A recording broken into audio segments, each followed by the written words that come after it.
দর্শক, সিলেট ভিউ সম্প্রচারে আপনাদের সবাইকে আবারও আমন্ত্রণ জানাচ্ছি। আমি নিবেন্দু তালুকদার, ক্যামেরায় আছেন সহকর্মী আহমেদ রুবেল।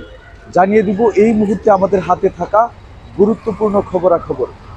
2007 সালে করা অবৈধ অর্থ এবং সম্পদ অর্জনের এক মামলায় বিএনপির বর্তমান ভারপ্রাপ্ত চেয়ারপারসন তারেক রহমান এবং তার স্ত্রী জুবাইদা রহমানকে কারাদণ্ড দিয়েছেন আদালত। তারেক রহমানকে এই মামলায় 9 বছর এবং তার স্ত্রী জুবাইদা রহমানকে 3 বছরের কারাদণ্ড দিয়েছেন আদালত। আজকেই দুপুর 3টার দিকে এই রায় দিয়েছেন আদালত। আজকে অর্থাৎ বুধবার বিকেল 3টার পর ঢাকা মহানগর সিনিয়র স্পেশাল জজ মোহাম্মদ আসাদুজ্জামান এই মামলার রায় ঘোষণা করেন।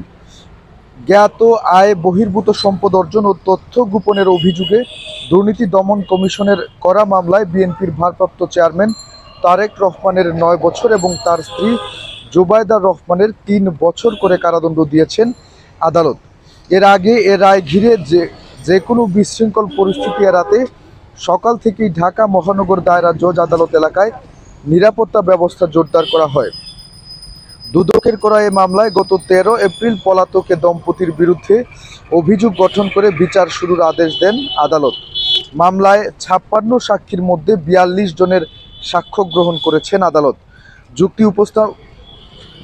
যুক্তি উপস্থাপন শেষে আদালত গত 27 জুলাই রায়ের ঘোষণার জন্য 2 আগস্ট দিন ঠিক করে দেন। 2007 সালে সেনা সমর্থিত তত্ত্বাবধায়ক সরকারের আমলে তারেক রহমান ও তার স্ত্রী জুবাইদা রহমানের বিরুদ্ধে এ মামলা করে দুদক। তখন তারেক রহমানকে গ্রেপ্তার করা হয়েছিল। 2008 সালে জামিনে মুক্তি পেয়ে তিনি সপরিবারে লন্ডন চলে যান। এরপর আর দেশে ফিরেননি বিএনপির বর্তমান ভারপ্রাপ্ত চেয়ারম্যান তারেক রহমান। লন্ডনে থেকেই বিএনপির জ্যেষ্ঠ ভাইস চেয়ারম্যান হন তারেক। সাবেক প্রধানমন্ত্রী খালেদা জিয়ার কারাগারে যাওয়ার পর থেকে বিএনপির ভারপ্রাপ্ত চেয়ারম্যানের পদ নেন তিনি।